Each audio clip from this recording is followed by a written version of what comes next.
So to begin with, my name is Derek Skees. I am the representative of House District 4, which is in Whitefish, which is, of course, in the most incredible, beautiful place of this state, Flathead Valley. All right, to begin with, I want to talk about the principles of 98.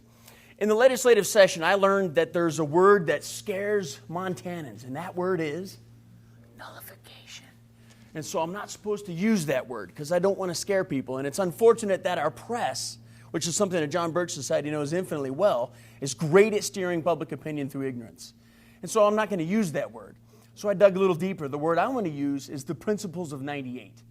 Because once those principles were established, that's what everybody used as an argument to support it. They said, well, we believe in the principles of 98, therefore.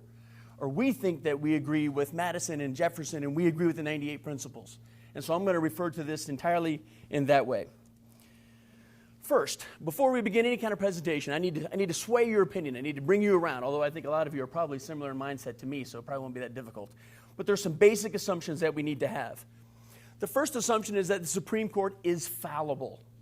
If anybody in this room thinks that the Supreme Court is infallible, you might not want to listen to the rest of the presentation. I think the very first thing they did wrong was Marbury v. Madison, because judicial review is not a given power. Another one is Dred Scott versus Sanford. I don't know if you guys know that one. Dred Scott versus Sanford was when the Supreme Court said that they called them Negroes at the time, but we call them African Americans today. They will never have the right of citizenship, and a whole host of other things which has been rectified by the 14th Amendment. And I might add, for the Frankie Wilmers of the world, that was established law during their day. Another lawsuit that I really, really do not like, and it's a little closer to home, in 1958, Cooper v. Aaron. Does anybody know that one? Had a lot of liberals beat me up on that one. Cooper v. Aaron says, and it's funny, whenever the Supreme Court usurps a power, they always say it's a landmark decision. Don't you love that? You know, Marbury v. Madison, that was a landmark decision. Yeah, it was. Cooper v. Aaron was a decision of the Supreme Court of the United States which held that the states were bound by the court's decisions and could not choose to ignore them. And so whenever I would say something like, well, I don't think that's right, then they would throw out, ooh, what about Cooper v. Aaron? And so right there, I think I've proven this point. My second point is the federal government constantly seeks to expand its own power, and it can only do this by usurping power of us in the state or us as individuals. Once again, this is an axiom. I think I don't need to convince anybody in the room of this. And we can easily find this in our Constitution and its interpretation currently through the Commerce Clause, the Welfare Clause, or the Supremacy Clause. All of those have been horribly misinterpreted by the federal government in order for the federal government to gain our power from us. Last but not least on my assumptions is all great republics in history have fallen to some form of tyrannical oligarchy. Every single one. Rome had its Caesar. Athens had its 411 when they voted in tyrants. The city-states of Italy. Every single great republic goes through a prescripted series of events and ends up most likely in a tyranny. Now, that having been said, I see people, oh my gosh, Derek, you're a doom and gloomer. I think America is an exception to that rule, and that's why we're all here to fight that.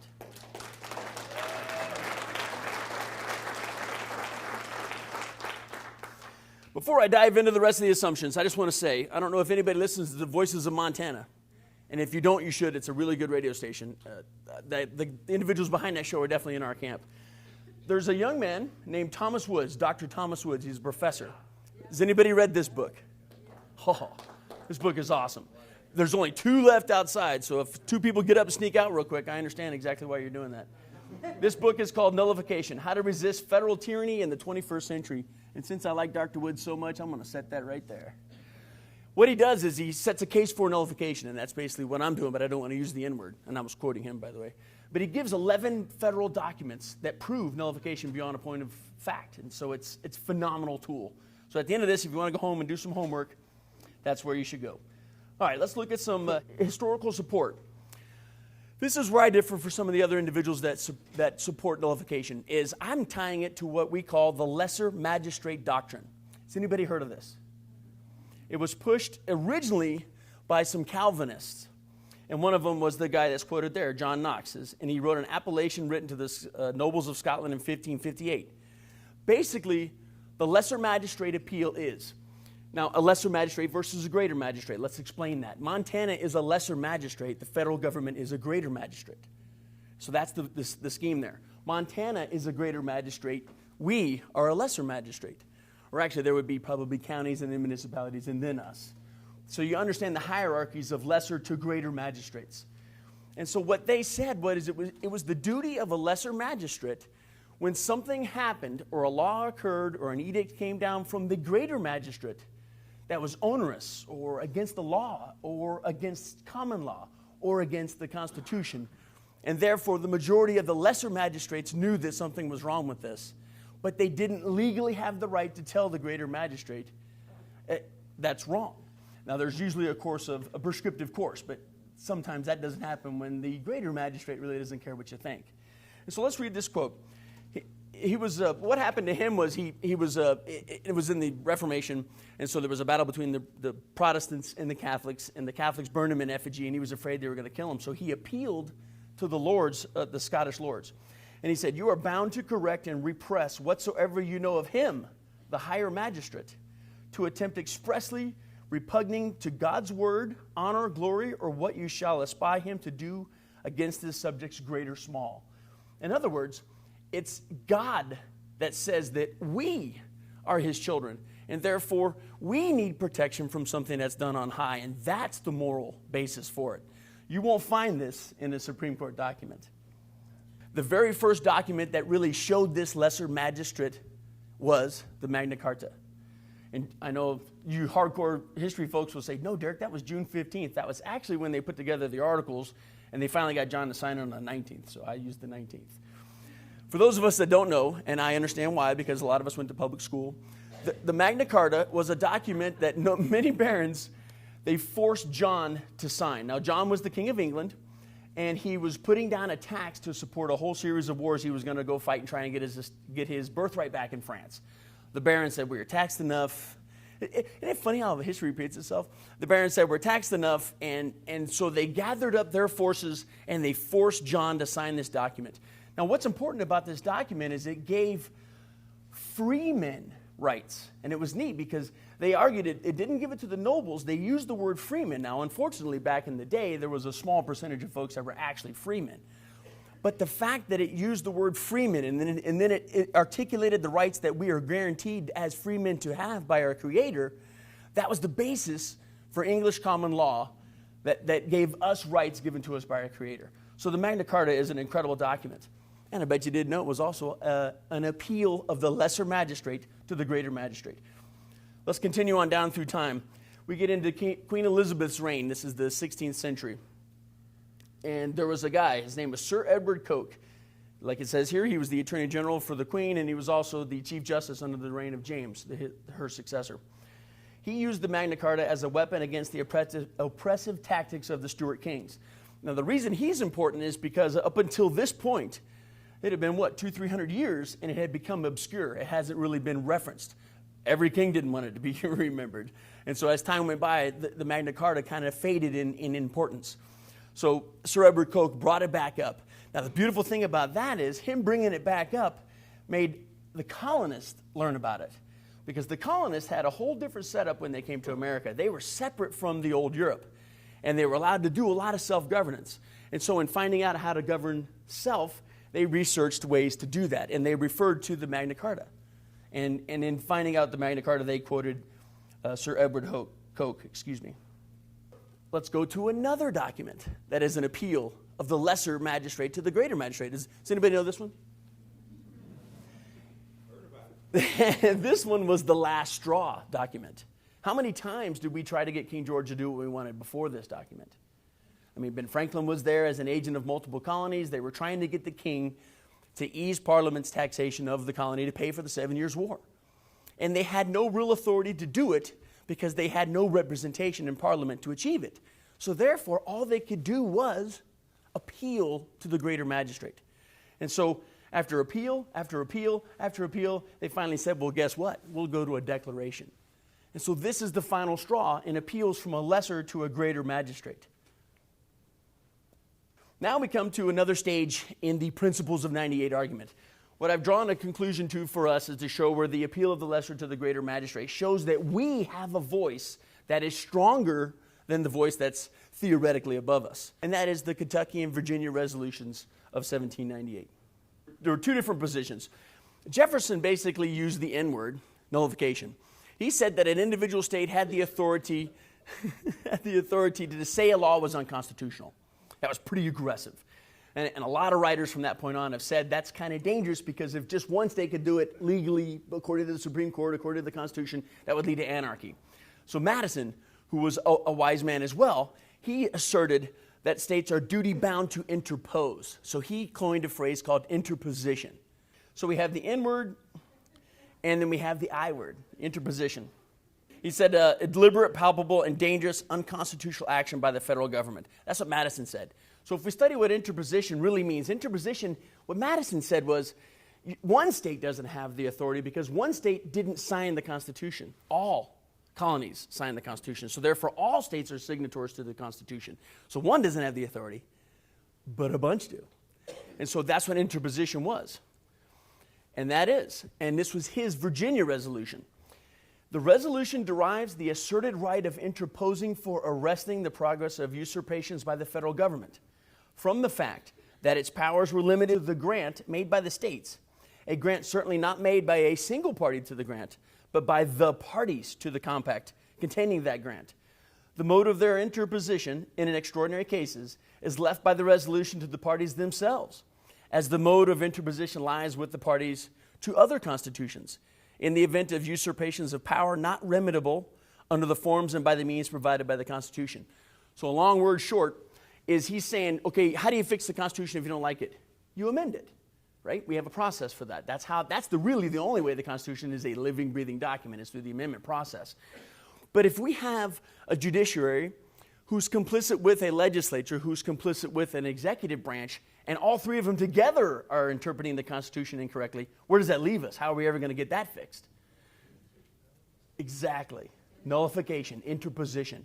And what they suggested was, we all know the schoolhouse rock. You know, you have the levels of federal government, and they all check each other, and they all balance each other. And picture them on a horizontal plane, and they balance each other horizontally. Madison and Jefferson said there was a vertical check and balance as well, and that was the check brought by us to the states through the lesser magistrate doctrine. So if we thought it was unconstitutional, that was an angle that we could use to tell the federal government, no, what you're doing is wrong. And then, according to Madison, if we got enough states to realize it, then we could make it happen. We could actually stop it. We could actually interpret constitutionality of law as citizens of the individual republic. And that is the Kentucky and Virginia resolutions. Let's talk about applications of the principles of 98. Actually, right before the Tariff of Abominations in 1828, Jefferson was president, and he was having conflicts with the French and the British, and the French and the British were in a war. And this was in the early 1800s. And so they were pillaging and destroying American shipping. And so he thought, I think poorly, poor guy, because I love Jefferson, that what we need to do is embargo ourselves. We can't ship to anybody in the world. And so it shut down shipping in America. That led to a huge problem. That's actually the first use of the principles of 98, was all the states that fought that. And so I should have inserted that in here, but it's relevant, and if you research it, Massachusetts began it, Connecticut jumped in there, Rhode Island jumped in there, and eventually a bunch of people jumped in there. What solved it was the War of 1812, as so many things constitutionally are solved, unfortunately, in that the peace of 1812 stopped the conflict. And so that isn't really a successful interposition of the events because it was solved by peace. But let's get to the Tariff of Abominations of 1828. This one was where the issue of the principles of 98 were most referenced by our founding fathers, by the individuals of the day. Long story short, the South relied on the world market to sell their agricultural goods. And the North was dominating Congress, and so they passed this really tough set of tariffs in 1828 and 1832. And they were designed to make it difficult for foreign countries to sell their goods to us. So what that did was it protected the northern manufacturing, but it didn't protect the southern agricultural. So the southern ag guys were still stuck at trying to deal with countries that were being hammered by us on the other side. And so the South, a lot of the states in the South felt justly that they were what was done to them was incorrect. And so that's what started all this. Well, at the time, John C. Calhoun was the vice president of Jackson. John C. Calhoun resigned as vice president, went and got a seat in the Senate, and from that position started a interposition battle. He wrote an incredible document, and I see some folks are taking notes. He wrote this in 1828. It's the South Carolina Exposition and Protest, a very eloquent appeal as to why interposition and nullification is a possibility for states to use. And he suggested that they use this. So he started a big confrontation. And it's funny, if there was some opposition in the room, you guys would be saying, well, Derek, what about South Carolina? They use nullification to secede. That's not true. And in fact, previous to the Civil War, the North used nullification more against the Fugitive Slave Act than the South ever did. But that's another story. And so South Carolina basically said, we're not going to adhere to these tariffs. So then in 1833, President Jackson passed an act called the Force Act. And in the Force Act, he had the right to use troops against us. See, back then, posse comitatus was still in effect, so they couldn't use our troops against us. So luckily, the crisis was averted because right at the very end, there was a compromise that was reached. And there must be an opponent in the room. Do you guys hear that? So the crisis was averted due to a compromise. And it was at the last moment. And so the compromise was that they would phase out the tariff over the course of 10 years, and South Carolina was happy about it. But as a final smack, South Carolina, of course, nullified the Force Act. I love that. Okay, so now, let's jump ahead. I've told you guys how we can do it through interposition. I've told you how interposition is justified morally by the lesser magistrate. So now let's look at how applications of the principles of 98 can go on today. And the number one success story is Real ID. And if you guys can't see this, the red are states that have passed a statute that have prohibited it entirely. A statute. It's in their books. It will not apply. I don't know about you, but that sounds just like null and void. Yellow is states that have passed a resolution renouncing it or saying they don't approve of it or they think it's wrong. Green are anti-Real ID legislations that has passed in at least one chamber but hasn't made it further. And last is Real ID legislation has yet to be introduced. Has just been introduced, and white is none of the above. Woohoo! And so what that has done is the Real ID Act is still on the books, which, by the way, is a really bad law. If you don't think it is, research it. It's a really bad thing. You don't want to give them Real ID. And so this is a classic example of interposition. 28 states have decided, no, that's not constitutional, and we're not going to do it in our states. Each individual state nullified it, and together they interposed against the federal government. And what did the federal government do? Does anybody have a Real ID in their wallet? No. The federal government backed off. They can't implement it while this many of us fight it. And that's the very basis of what Madison said. We, the people, created the Constitution. And through that Constitution, we control our federal government. And so if the federal government is doing something that we find onerous or that we think is not constitutional, it's our right, it's our God-given duty to fight it. It's our right to say no. And that's what I said in the legislature. Now, a lot of folks were kind of upset about that. Well, praise God, there were a lot of guys that said, yeah, Derek, you're exactly right. This is wrong. We need to fight it. And there were guys even further along than me. Creighton Kearns tried to nullify the entire Endangered Species Act. God bless them. I know. You know what's sad about that little story? Sorry, I digress. Is that it was a $2 billion price tag to Montana. $2 billion of federal free money we're not going to get. We can't do that. That's why that was killed, which is tragic in and of itself. But that leads to a whole different series of arguments, and I'm not here to discuss that today. Okay, so finally, there was a bill, House Bill 382, that was introduced in the legislature. This bill was landmark in that it established, or it wanted to establish, needless to say, this thing totally died. So basically what 382 did, this was a suggestion. This is actually model legislation done by retired General Paul Valley, and he has a group up in Big Fork, and they were working together, and they worked with me, and we kind of designed this. Now this had like a template structure, so we just kind of plugged it into the state of Montana. So what 382 basically said was we were going to establish a council. And we suggested 11 people on this council, 11 elected representatives, because representatives are the people that have the constitutional right to create law. You know, I know the executive branch likes to do it, and so the judicial branch, but we only gave the legislature that ability.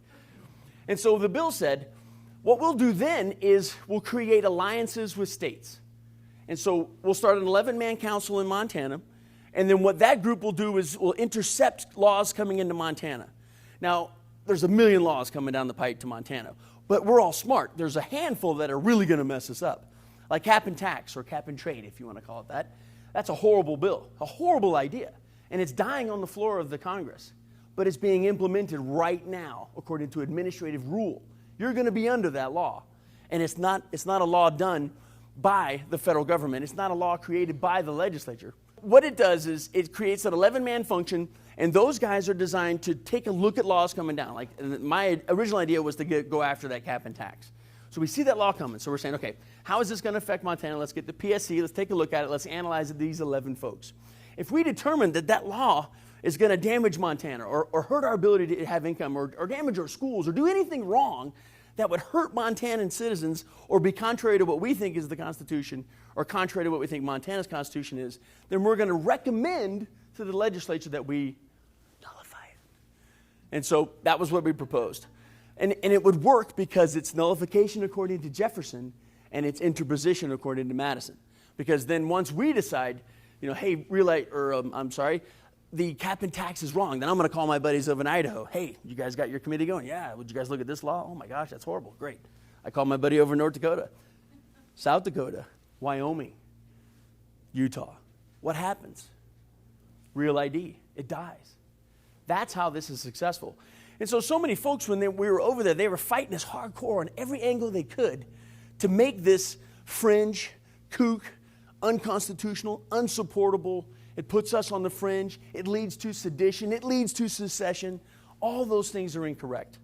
And in all honesty, because they had to go through that many courses to prove it bad, I'm like, man, I am totally behind it. And so when I go to push this bill again, now you guys know what this bill is going to do. And I'm going to make sure that as many states around us has a copy of this bill. Because then us together can use interposition to leverage back the Fed. I've often said, some folks have been generous enough to think I'm a decent person, and they said, Derek, why don't you run for the state? And I said, man, I do not want to go to Washington, D.C. I pray that God does not direct me in that direction, because that's tough work. I would much rather save Montana. Montana has more authority, really, than Denny or the two senators. Because we're signatories to the Constitution. We created the document. I know we weren't one of the 13 colonies, but by extension, we're the signatories of the Constitution. And so let's use the power of Montana to leverage the federal government to do what we know it should do. And so that's where interposition comes to today. That's what this book is dictating us to do. He does a way more eloquent job than me describing it, Amy. He goes through the documents that prove it, and there's thousands of documents that prove it. And it has been lost to us due to the status, due to the poor education system, and due to just a general lack of knowledge and apathy in our electorate. And so with that, I thank you so much for your time. I love leaving it open to questions. So I didn't want to dominate too much time. I wanted to leave it open to questions. So at this point, thank you so much for your attention. I hope you liked what I said, and if you have any questions, I'd love to help.